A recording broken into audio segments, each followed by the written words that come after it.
Thanks for downloading a 3CR podcast. 3CR is an independent community radio station based in Melbourne, Australia. We need your financial support to keep going. Go to www.3cr.org.au for more information and to donate online. Now stay tuned for your 3CR podcast.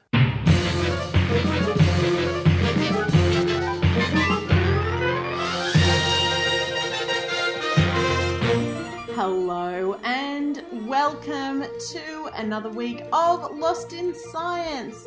My name is Claire and look out everyone, we have 30 minutes of some of the most interesting science that you'll get anywhere, I reckon, ready and lined up for you to go. And with me on the show, Chris and Stu. Hello. Hello. Hello. And Stu, what do you have for us on the show this week that's going to, I imagine, blow our minds? Oh, look, it's probably not going to blow your minds. Might blow some tiny little ships out of the water. I've been spending a lot of time online because, as you know, we have been locked down and spending a lot of time communicating with people online. I've been coming across a lot of, various discussions about a particular topic which may have come to your attention. I mean, a few spring to mind when you talk about your discussions online. But which one is it, Stu? The big topic of conversation around the world still is the global pandemic, obviously. Oh, and that one.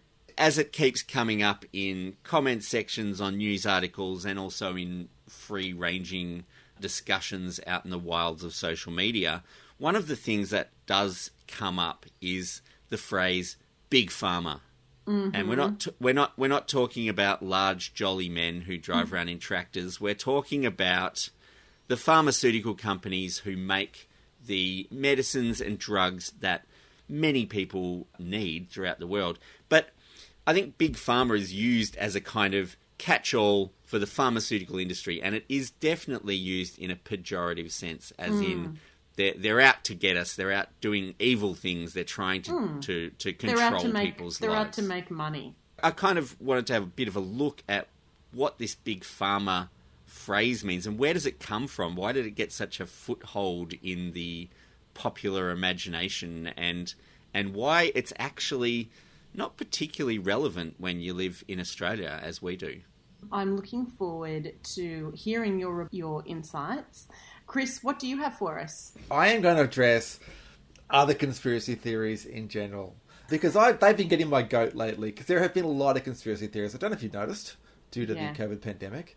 And it's not just the crazy ones like the whole kind of, Bill Gates is inserting chips to connect to 5G. But it's the kind of thinking that is kind of everywhere at the moment. And a couple of things really got me thinking about this lately. And one was a post on the website Medium that was shared a lot recently. It was by electrical engineer and internet entrepreneur Matt Barry, talking about how some of the modelling from the Doherty Institute that is being used to, work out our path out of lockdown, basically talking about how he believed that was mistaken. Now, the Doherty report is like 66 pages long. I have two small baby to look after, so I'm not going to read the whole thing. I'm trying to find an expert to give me some opinion on whether this is what's correct or not. But the only sort of feedback I've got, apart from this, like I said, internet entrepreneur, was a physicist of all people criticising Matt Barry's post. And I was thinking, where are the experts in this? It just seems to be the amateur epidemiologists who have come back again and having a discussion. But it is actually difficult to consult those experts because the article in question kind of discredits them. He refers to their work as manufactured scientific opinion to achieve a political outcome by working the numbers backwards. That is a direct quote. So, with that kind of thing, he's basically saying you can't trust what the experts are saying. He does quote some scientists. One of the only actual scientists he quotes is also an ivermectin proponent. So, yeah, it just got me thinking, you didn't have to go far to get into some sort of conspiracy theory territory here. I thought I would talk about how this kind of thinking is something we're all susceptible to. It doesn't mean that these ideas are wrong. I'm not saying that you shouldn't discuss these things, but it's just something to be aware of if you find yourself headed down that particular road. Well, it certainly sounds like we've all probably been spending a bit too much time on the internet. But for anybody else out there who's been spending a lot of time on the internet and having the same sort of thoughts and discussions in their head, 2 incredible stories to get you thinking. On with the show.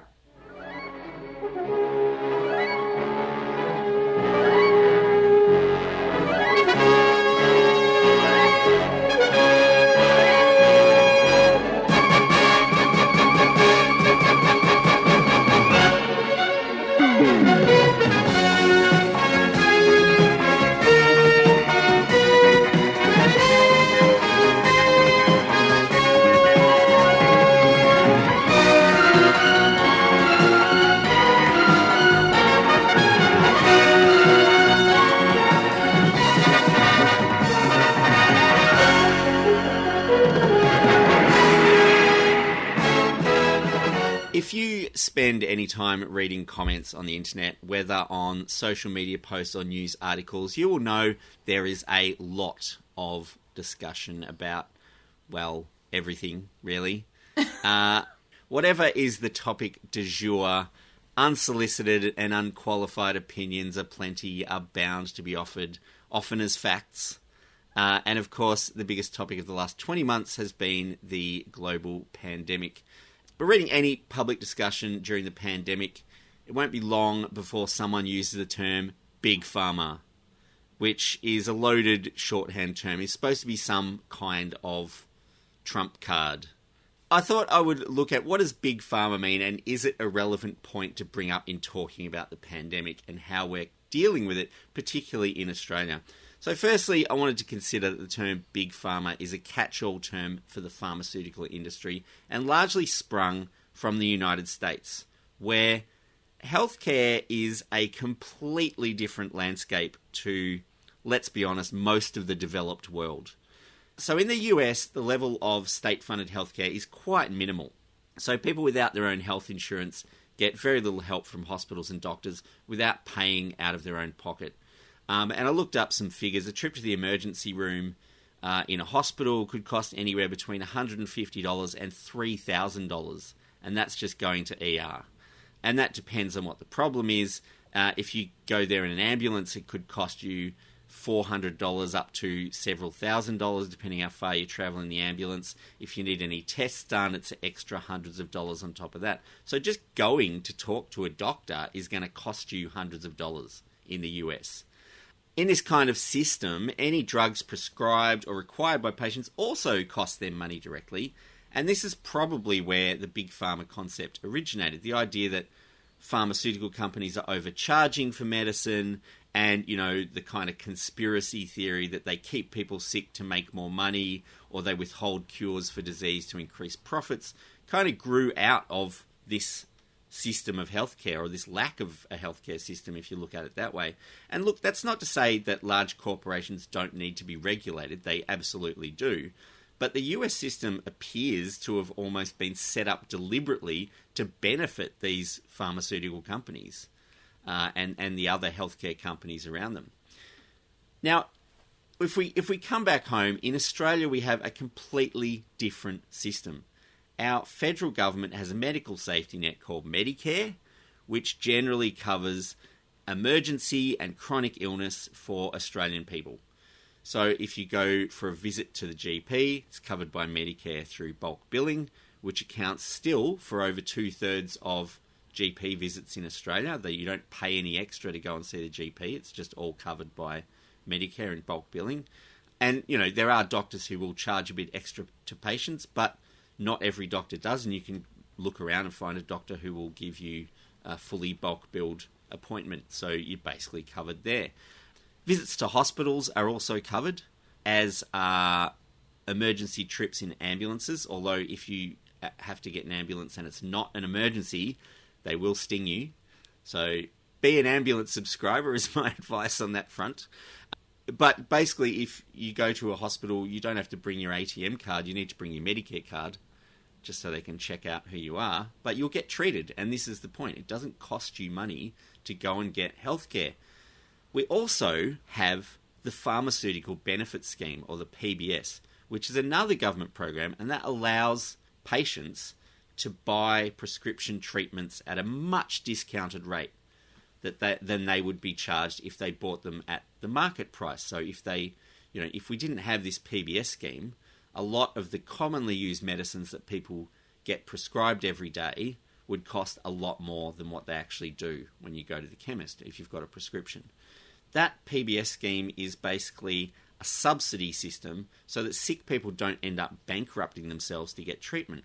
And that can be for a short-term illness that's covered by the PBS, or it even covers chronic long-term illnesses like things like diabetes and other chronic illnesses like that. You can get all of your medication subsidised by this PBS scheme. And that is a government program. It's something that Australian people have voted to have put in place, and we've voted to keep it for a really long time. So with this kind of safety net and with government agencies negotiating with pharmaceutical companies to get better deals for these subsidised drugs, the idea of big pharma in Australia doesn't make a lot of sense. The pharmaceutical companies are not really able to act as a group and get a better deal for the pharmaceutical industry. They're actually competing with each other to be suppliers for the PBS scheme and see who can be the supplier and get the gig, I guess. So they're in competition with each other. They're not a big cabal of evil, conspiring companies doing things in the darkness. They're actually constantly communicating with the government about what they sell and who can give a better drug and do the job better and all this sort of thing. Now, I just wanted to look at the size of these companies. So they are big companies. Yes, pharmaceuticals do have very high revenues. The companies are very large. But providing healthcare is big business because everyone needs healthcare during their lives. And I don't know if you've noticed, but there are lots of people in the world. There are, over 7 billion of us, and people get sick of all sorts of different things at, different times in their lives. So looking at the biggest companies as well, you'd expect this big pharma, all these big pharmaceutical companies would be way up the top of the list. If you actually look at the list of the top public listed companies in the world, there are no pharmaceutical companies in the top 10. It's not until you get to the 14th biggest company that we hit a company that produces pharmaceuticals. That company is Johnson & Johnson. You may know from such hits as No More Tears Baby Shampoo, Evil Johnson & Johnson. Is that a pharmaceutical? Like, how do they stop the tears? Well, it's not really a pharmaceutical. It's just a formula for shampoo, really.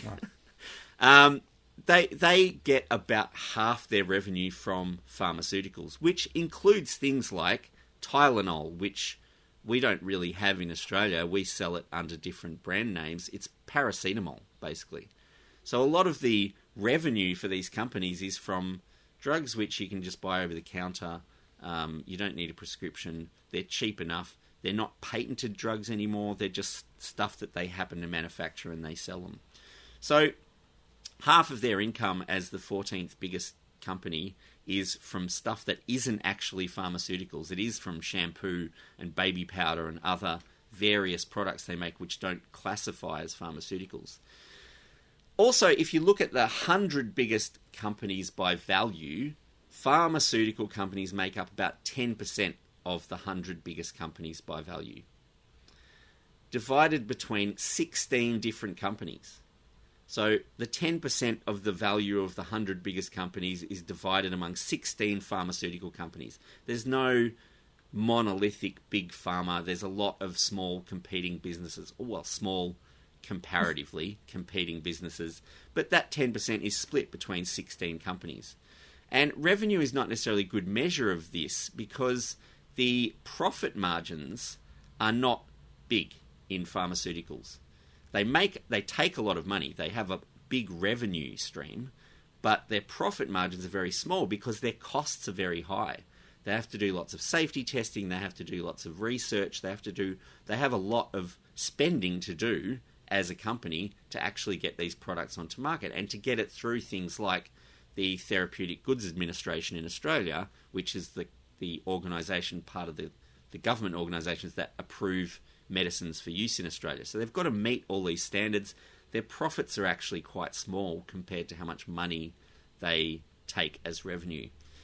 If you compare the profits they have to other industries like, say, resource extraction, so oil and gas companies and mining companies and things like that, or technology companies, the profit margins of those companies are much, much bigger.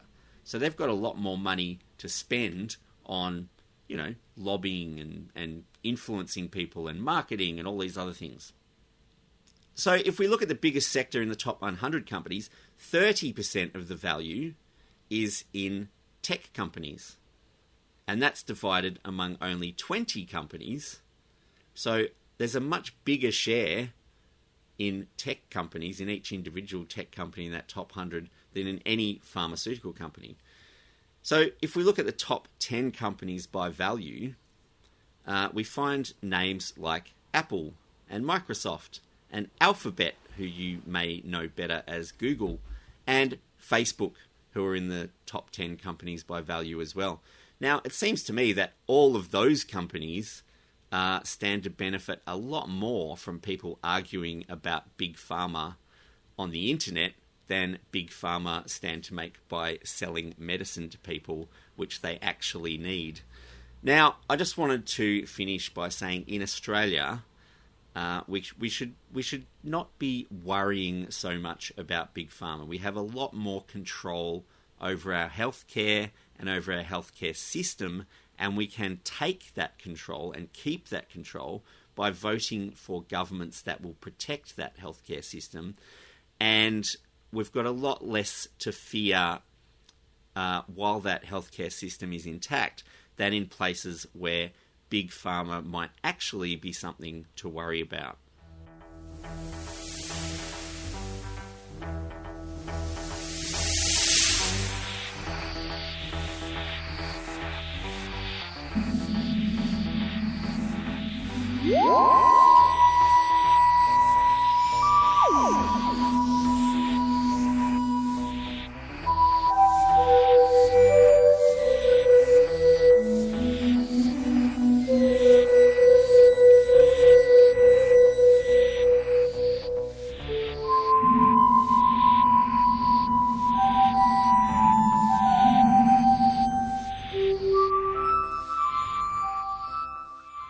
All right, as I was saying in the introduction, there have been a lot of conspiracy theories going around lately. You've probably heard a lot, particular from the anti-vax, anti-lockdown crowd.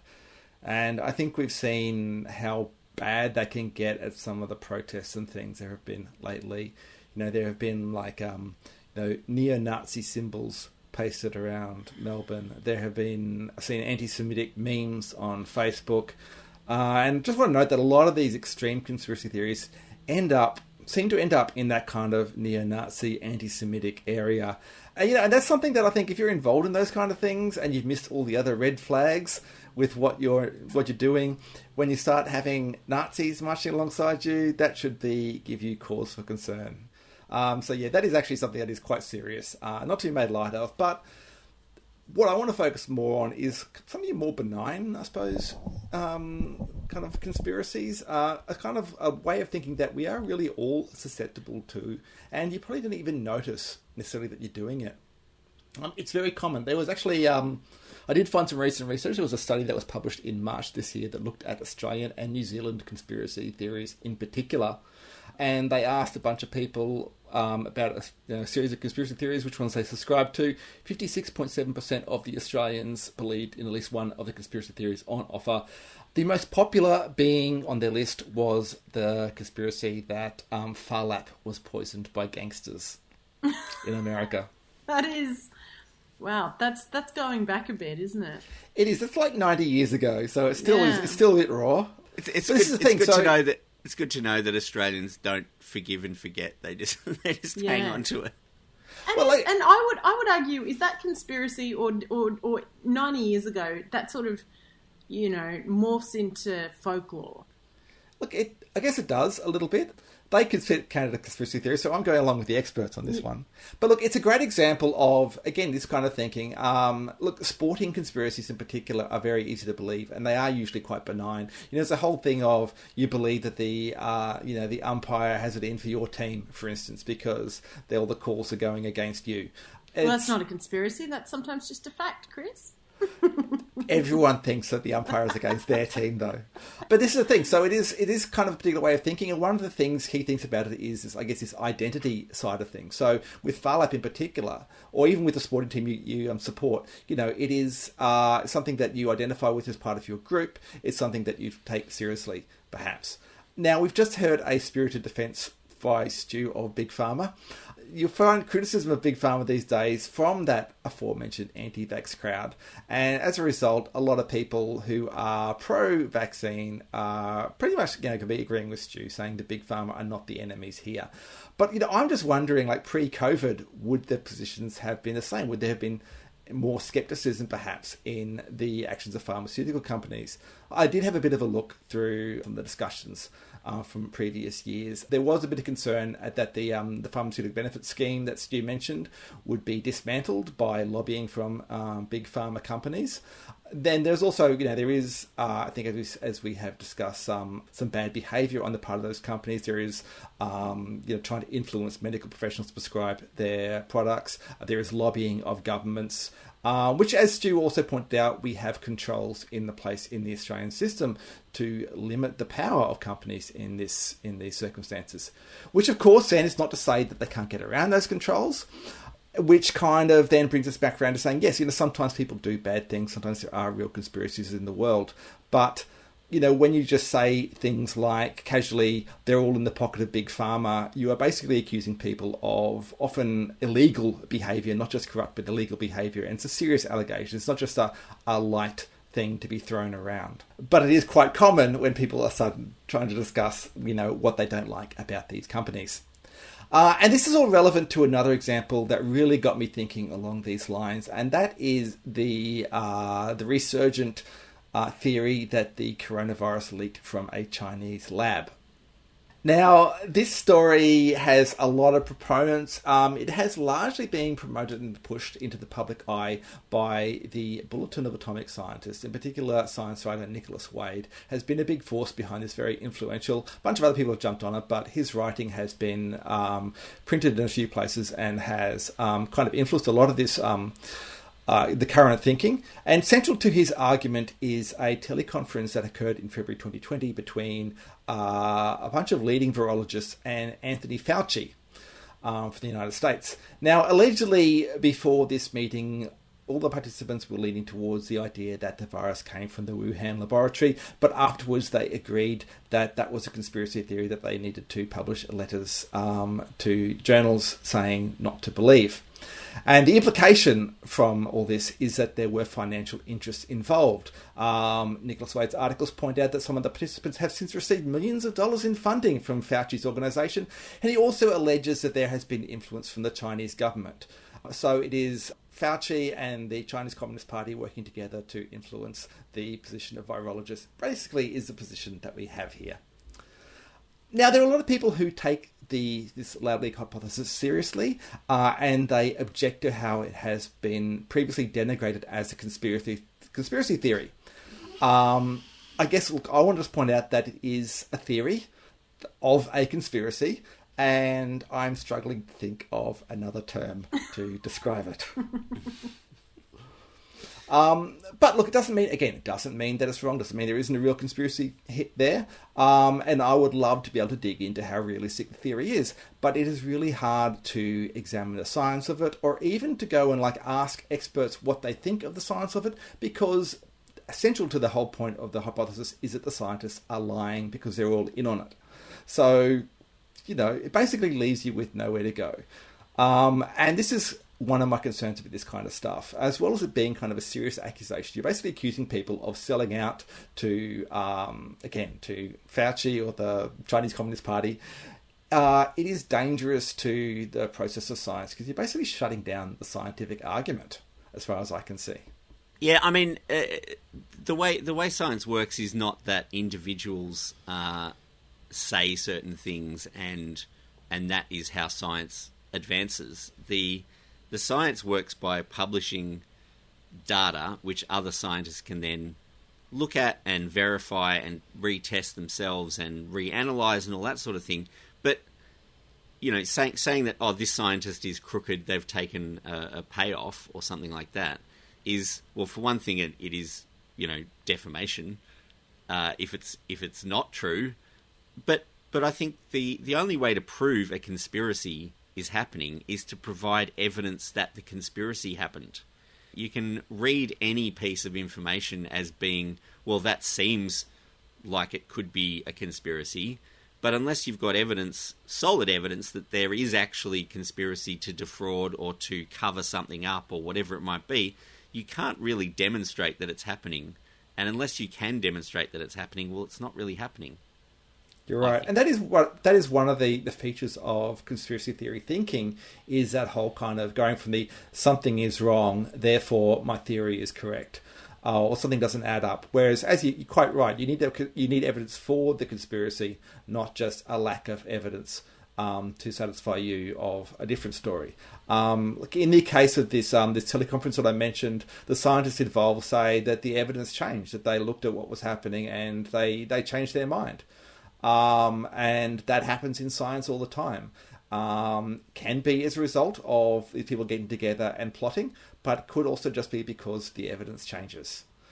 It is something that is it is a risk in how we deal with science and how we talk about science. Again, not to ignore those conspiracies, but you also, we shouldn't let us derail the scientific process. And, theories like this, they can also derail us in other ways as well, because we are attracted to theories, ideas that someone specific has done something nefarious. And that can distract us from things like, in this case, the very real possibility that the virus hopped from animals to humans. This is something that has happened a lot in the past. It has been warned about for many years. It's an ongoing thing that we seem to be failing to do anything about. But we'd much rather talk about people having conspiracies behind locked doors than doing anything about the continuing threat of zoonotic spillover, as it's called. So, yeah, look, this is my warning essentially in this, that if you have a hypothesis, if you have a theory, and part of your theory requires there to be a conspiracy, then maybe just take a step back, be aware of that, take a step back and ask whether you are in fact heading down a dangerous path.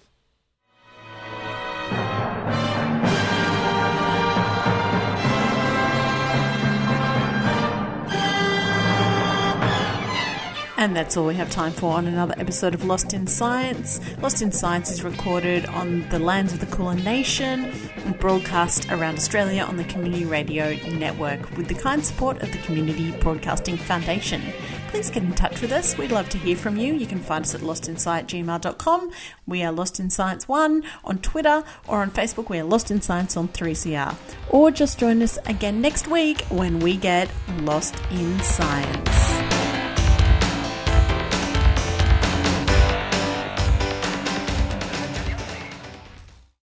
Thanks for listening to a 3CR podcast. 3CR is an independent community radio station based in Melbourne, Australia. We need your financial support to keep going. Go to www.3cr.org.au for more information and to donate online.